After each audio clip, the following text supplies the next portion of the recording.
نحمدہ ونصلی علی رسول الکریم اما بعد۔ صحیح بخاری کتاب الصلاۃ باب نمبر 5۔ باب اذا صلی فی الثوب الواحد فلیجعل علی عاتقیہ۔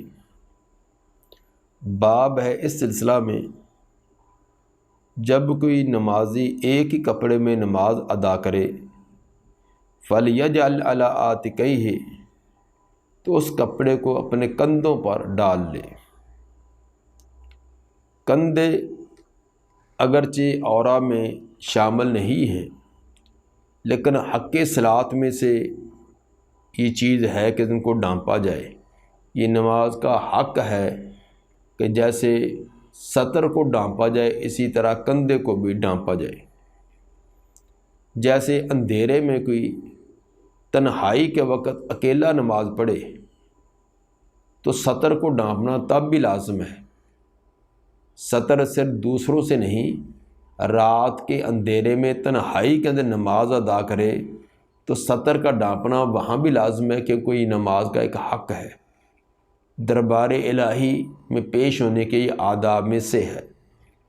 اسی طرح کندھے اگرچہ عورے میں شامل نہیں، مرد کا کندھا ننگا ہو جائے عام حالات میں تو حرج نہیں، لیکن نماز کے حق میں سے ہے کہ کندھے کو بھی ڈھانپا جائے، اس لیے اس کو ڈھانپنے کی تاکید کی گئی ہے۔ امام احمد رحمہ اللہ کے نزدیک کندھوں کا ڈھانپنا یہ صلاۃ شرط میں سے ہے، نماز کی شرائط میں سے ہے، اور اس کے بغیر نماز نہیں۔ بعض کے نزدیک یہ مستحب ہے، کندھوں کا ڈھانپنا مستحب ہے، یہ شرط یا لزوم نہیں ہے۔ امام بخاری رحمہ اللہ افراط و تفریط سے بچتے ہوئے جو انہوں نے درمیانی نظریہ قائم کیا ہے کہ اگر کپڑا تنگ ہے، اتنا تنگ ہے کہ کندھے کو ڈھانپنا ممکن نہیں ہے، تو پھر تو نیچے ازار کے طور پر اس کو باندھ لے، نیچے عورے کو ڈھانپ لے، کندھا ننگا بھی ہو تو ایسی مجبوری کی شکل میں نماز درست ہے۔ البتہ اگر کپڑا بڑا ہے، وسیع ہے، کندھے پر اس کا کچھ حصہ آ سکتا ہے، تو تب کندھے کو ڈھانپنا ضروری ہے۔ حدیث نمبر 359۔ قال حدثنا ابو عاصم عن مالک عن ابی الزناد عن عبد الرحمن الاعرج عن ابی ہریرہ قال قال النبی صلی اللہ علیہ وسلم لا يصلی احدکم فی الثوب الواحد لیس علی عاتقیہ شیء۔ لا يصلی احدکم فی الثوب الواحد، آپ نے فرمایا کہ تم میں سے کوئی بھی ایک کپڑے میں نماز نہ پڑھے۔ ایک کپڑا کیسا ہو کہ لیس علی عاتقیہ شیء، اس کے کندھوں پر اس کپڑے میں سے کوئی شے، کوئی حصہ نہ ہو۔ ایک ہی کپڑا اس انداز میں جسم پر لپیٹا ہو کہ کندھے پر کوئی کپڑے کا حصہ نہ ہو، اس سے آپ نے منع کیا کہ ایسی اس انداز میں نماز ادا نہ کی جائے۔ تو ثابت ہوا، یہ صحیح بخاری کی واضح روایت ہے کہ آپ نے منع کیا کہ وسعت اور گنجائش ہونے کے باوجود کندھوں کا ننگا کرنا یہ درست نہیں، بلکہ نماز کے دوران اس کو ڈھانپنا چاہیے۔ حدیث نمبر 360۔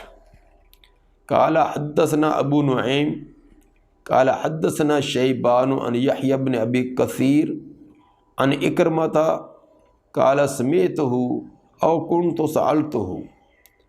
اکرمہ فرماتی ہیں کہ میں نے یہ بات سنی یا میں خود ہی سوال کرنے والا تھا۔ قال سمعت ابا ہریرہ، میں نے سیدنا ابو ہریرہ رضی اللہ تعالی عنہ کو یہ فرماتے ہوئے سنا، یقول اشہد انی سمعت رسول اللہ صلی اللہ علیہ وسلم یقول۔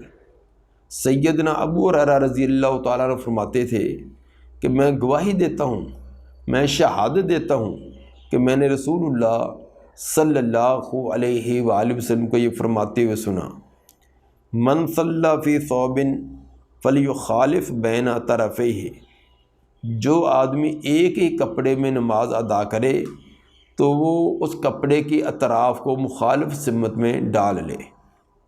کوئی ایک ہی کپڑا اس کے پاس، اس میں نماز ادا کرے تو اس کپڑے کی جو اطراف ہیں ان کو کندھوں کے پر مخالف سمت میں ڈالے، کپڑے کی دائیں طرف کو بائیں کندھے پر اور کپڑے کی بائیں طرف کو دائیں کندھے پر، تاکہ مخالف سمت میں جب ڈالی جائیں گی تو رکوع سجدے کو جاتے وقت وہ کھلنے نہ پائے گا، یا اسی طرح ہوا کے جھونکے وغیرہ سے وہ کھلے گا نہیں۔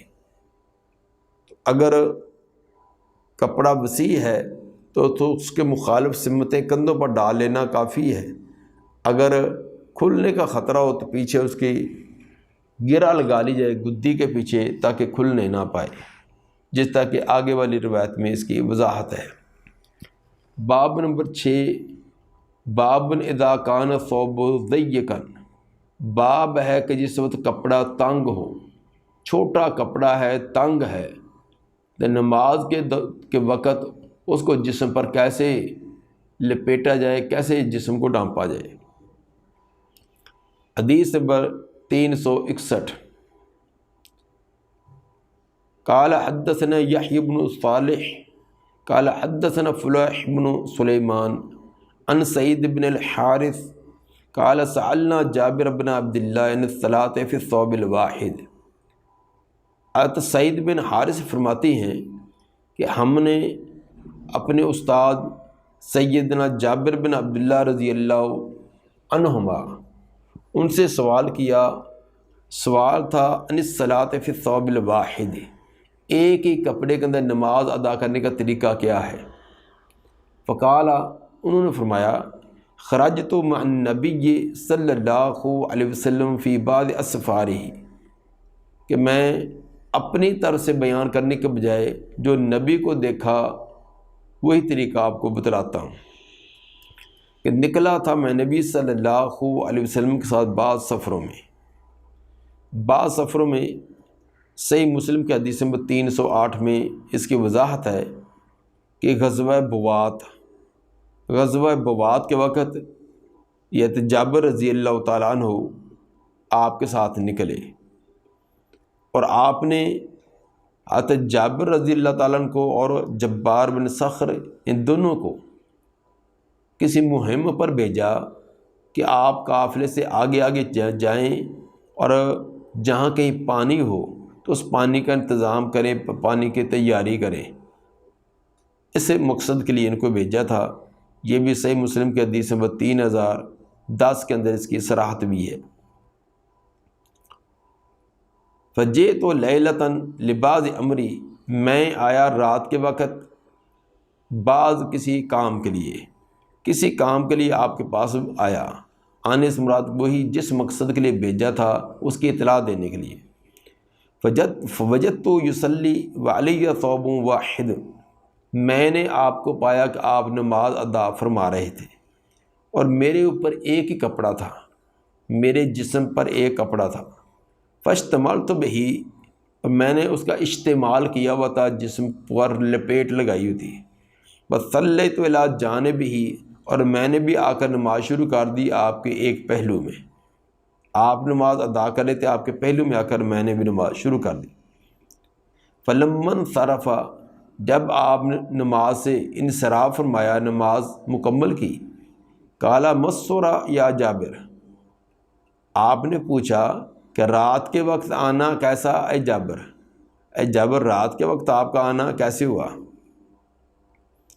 السراج کا معنی رات کو کے وقت آنا، یا رات جس کام کے لیے آپ کو بھیجا تھا وہ اس کا معاملہ کیسا ہوا؟ فاخبرت بحاجتی، تو میں نے خبر دی اپنی ضرورت کی، جس مقصد کے لیے میں آپ کی خدمت میں حاضر ہوا تھا وہ میں نے بتلایا۔ فلما فرغت، جب میں فارغ ہوا، قال ما هذا الاجتمال الذي رأيت، آپ نے فرمایا کہ یہ اجتمال کیسا جو میں دیکھ رہا ہوں؟ یہ آپ نے انکار کے انداز میں پوچھا۔ صحیح مسلم کی حدیث نمبر 3010 میں ہے کہ کپڑا جو تنگ تھا تو انہوں نے مخالف سمت میں اطراف ڈالی ہوئی تھی، لیکن پھر بھی عورہ ننگا ہونے کا خطرہ تھا تو آگے جھکے ہوئے تھے، کپڑے کو مخالف سمت میں ڈال کر آگے سے اس کو پکڑا بھی تھا کھلے نہ، اور کچھ جھکاؤ کر کے وہ آپ سے بات کر رہے تھے، یا سیدھا کھڑا نہیں ہو رہے تھے، کیونکہ سیدھا کھڑے ہونے میں کوئی برہنہ ہونے کا خطرہ تھا۔ تو آپ نے کہا کہ یہ کپڑا ایسے لپیٹ لگا کر ایسے پکڑ کر جھک کر کیوں کھڑے ہوئے ہو؟ قل تو کان ثوب، میں نے کہا کہ کپڑا ایسا ہے، یعنی کپڑا جو تنگ ہے، چھوٹا ہے، اس لیے میں نے یہ کیفیت اپنائی ہے۔ قال فإن کان واسعا فالتحف به، آپ نے فرمایا کہ اگر کپڑا وسیع ہو پھر تو اس کے اندر التحاف کر لو، اس کے اندر لپیٹ لگا لو۔ وإن کان ضيقا فاتزر به، اگر کپڑا تنگ ہے تو پھر اس کو ازار بند کے طور پر باندھ لو۔ جو طریقہ تم نے اپنا کر ایسے سکڑے سے کھڑے ہو، جھکے سے کھڑے ہو اور ہاتھ سے پکڑا بھی ہے، تو اس طرح اپنے آپ کو مشقت میں نہ ڈالو۔ اگر کپڑا چھوٹا ہے تو نیچے ازار بند کے طور پر باندھ لو، اوپر والا جسم ننگا بھی رہے تو اس میں کوئی حرج نہیں۔ اس سے امام بخاری رحمہ اللہ کا یہ استدلال بڑا واضح ہے کہ اگر کپڑا چھوٹا ہے، تنگ ہے، تو کوئی اور دوسرا کپڑا بھی نہیں تو پھر ازار بند کے طور پر اس کو باندھ لے، لیکن اگر کپڑے کا گنجائش ہے، وسعت ہے، تو پھر اس انداز میں جسم پر لپیٹے کہ کندھے بھی اس میں ڈانپے جائیں۔ حدیث نمبر 362۔ قال حدثنا مسدد قال حدثنا یحیی عن سفیان قال حدثني ابو حازم عن سہل قال کان رجال یصلون مع النبی صلی اللہ علیہ وسلم عاقدی اذورہم علی اعناقہم کہیئت الصبیان۔ حضرت سہل رضی اللہ تعالیٰ فرماتے ہیں کان رجال یصلون، کچھ لوگ نماز پڑھتے تھے نبی صلی اللہ علیہ وسلم کے ساتھ، عاقدی اذورہم، انہوں نے اپنی چادروں کو باندھا ہوتا تھا، علی اعناقہم، گردنوں پر، گردنوں کے پیچھے گرہ لگا کر ان کو باندھا ہوتا تھا، کہیئت الصبیان، جس طرح کے بچوں کے کپڑا باندھا ہوتا ہے۔ سردی کے موسم میں چھوٹے بچے کپڑے کے لپیٹ لگا کر ان کے جسم پر، تو اس کے اطراف کو پیچھے گردن کے پیچھے گرہ لگا دی جاتی ہے تاکہ وہ بار بار کپڑا اترے نہ اور سردی سے متاثر نہ ہو۔ تو حضرت سہل رضی اللہ تعالیٰ عنہ فرماتے ہیں کہ نبوی دور میں کئی مرتبہ ایسے ہوا کہ مرد حضرات ایک ہی ان کے پاس چادر ہوتی، چادر بھی چھوٹی ہوتی، تو جسم پر لپیٹ کر اپنی گدی کے پیچھے اس کے گرہ لگا لیتے تاکہ وہ چادر کھلنے نہ پائے۔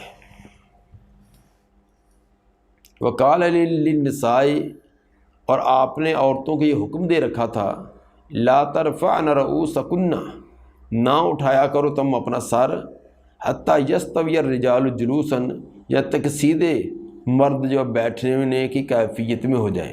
جب تک مرد سجدے سے فارغ ہو کر سیدھے نہ بیٹھیں، اگر قیام میں جانا تو سیدھے قیام کے اندر نہ پہنچ جائیں، اس وقت تک اپنے سر نہ اٹھایا کرو۔ ابتدائی نبوی دور کے ابتدائی ایام میں تنگی ترشی کے حالات بہت زیادہ تھے، کپڑے بھی مکمل جسم کو ڈھانپنے کے لیے دستیاب نہ تھے، خصوصاً اصحاب صفہ جن کی تعداد 70 کے قریب تھی۔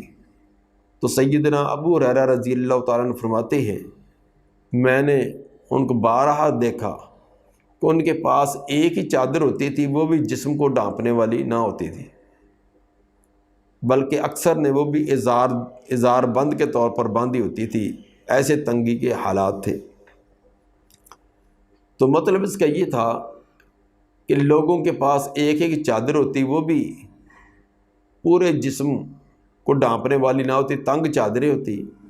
تو آپ نے عورتوں کو یہ حکم دے رکھا تھا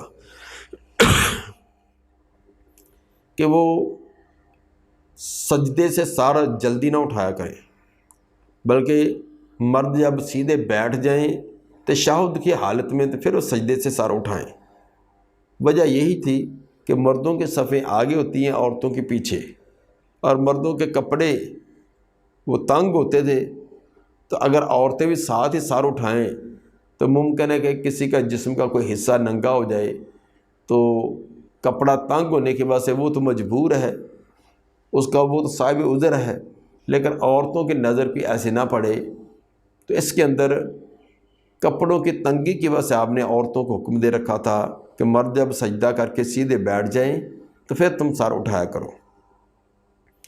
اس سے یہ بات بھی ثابت ہوئی کہ تنگی کے حالات میں نماز اور عورتوں کو بھی باب مسجد کے اندر پڑھنے کی ترغیب تھی، ان کو گھروں کے اندر پڑھنے کی یہ تلقین نہ تھی، بلکہ عورتیں خوب ذوق اور شوق میں مسجد کے اندر نماز آ کر ادا کرتی۔